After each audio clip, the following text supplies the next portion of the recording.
প্রিয় দুষ্টু মিষ্টি বন্ধুরা, আমার কেমন আছো সবাই? বন্ধুরা, আমার বাবার সাথে ঘটে যাওয়া বাস্তব একটি ঘটনা আজ আপনাদের সাথে শেয়ার করব।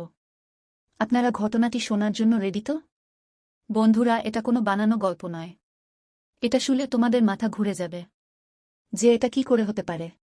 যাই হোক বন্ধুরা, আমার বাবা ছিল অন্য রকমের একটা মানুষ, যা তোমাদেরকে বলে বোঝাতে পারব না। তো যাই হোক, এখন মূল কথায় আসি। প্রথমেই আমার পরিচয়টা দিয়ে নেই। আমার নাম রাজিয়া। আমি কলেজে ইন্টার ফার্স্ট ইয়ারে পড়ি। আমাদের গ্রামের অন্যান্য মেয়েদের তুলনায় আমি একটু বেশি সুন্দর ও ফর্সা। দেখতে অনেক ভালো লাগে সবার। আমার বয়স 17 বছর। আমার হাইট 4 ফিট 7। আমরা চট্টগ্রামে থাকি। ফ্ল্যাট বাসা। ও আরেকটা কথা, আমি ও আমার বাবা একসাথে থাকি। আমার আম্মু অনেক আগেই মারা গিয়েছে। তো বন্ধুরা, এখন আমার বাবার পরিচয়টা দিয়ে নেই। আমার বাবা দেখতে অনেক সুন্দর ও স্মার্ট। আমার অনেক পছন্দ হতো উনাকে, কিন্তু কখনোই বলতে পারতাম না। আমার মা মারা যাবার পর আমার বাবা আমাকে মায়ের অভাব বুঝতে দেয়নি। অনেক আদর যত্নে লালন করে বড় করে তুলেছে। তাই বাবাকে আমি অনেক ভালোবাসি। বাবাও আমাকে অনেক ভালোবাসে। আমার বাবা একটি প্রাইমারি স্কুলের টিচার। 15 বছর হয় ওখানে চাকরি করছে।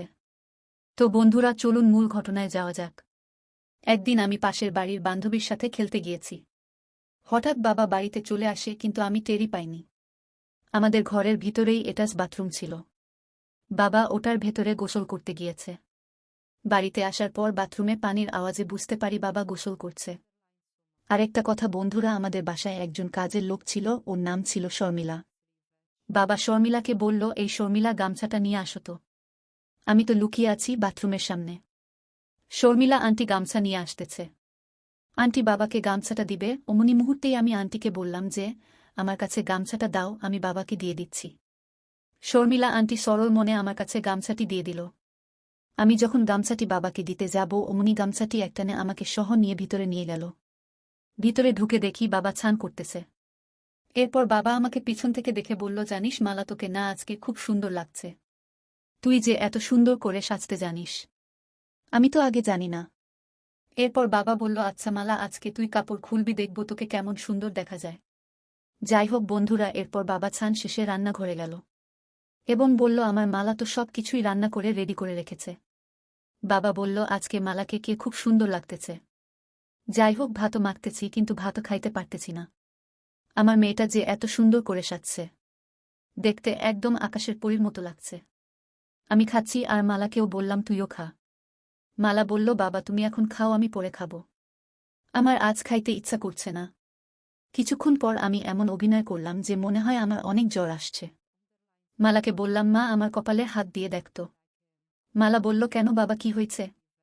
দেখতো মা, আমার যেন কেমন কেমন লাগছে। বাবার কপালে হাত দিয়ে দেখি অনেক জ্বর আসছে। আমি তাড়াতাড়ি করে জলপট্টি দিয়ে দিলাম। এরপর বাবা বলল, তোর মা ও আমাকে এভাবেই জলপট্টি দিয়ে দিত। মনে হচ্ছে তোর মায়ের হাত দিয়েই আমাকে কেউ জলপট্টি দিয়ে দিচ্ছে। আমি বললাম, আচ্ছা বাবা, তুমি এখন ঘুমাও।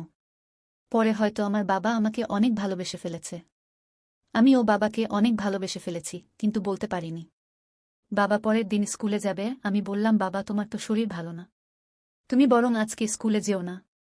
পরে যদি আরও জ্বর আসে তাহলে সমস্যা হয়ে যাবে। এরপর বাবা বলল, আচ্ছা তুই বলছিস তাই, যাচ্ছি না। এরপর হঠাৎ একদিন বাবা বলল, মালা শোনো মা, তোর সাথে আমার কিছু কথা আছে।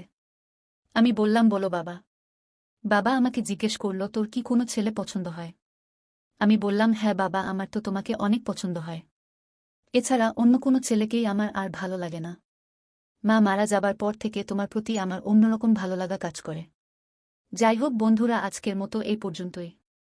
এই ভিডিওর পরবর্তী পার্ট পেতে আমার চ্যানেলটি সাবস্ক্রাইব করে রাখো। ধন্যবাদ।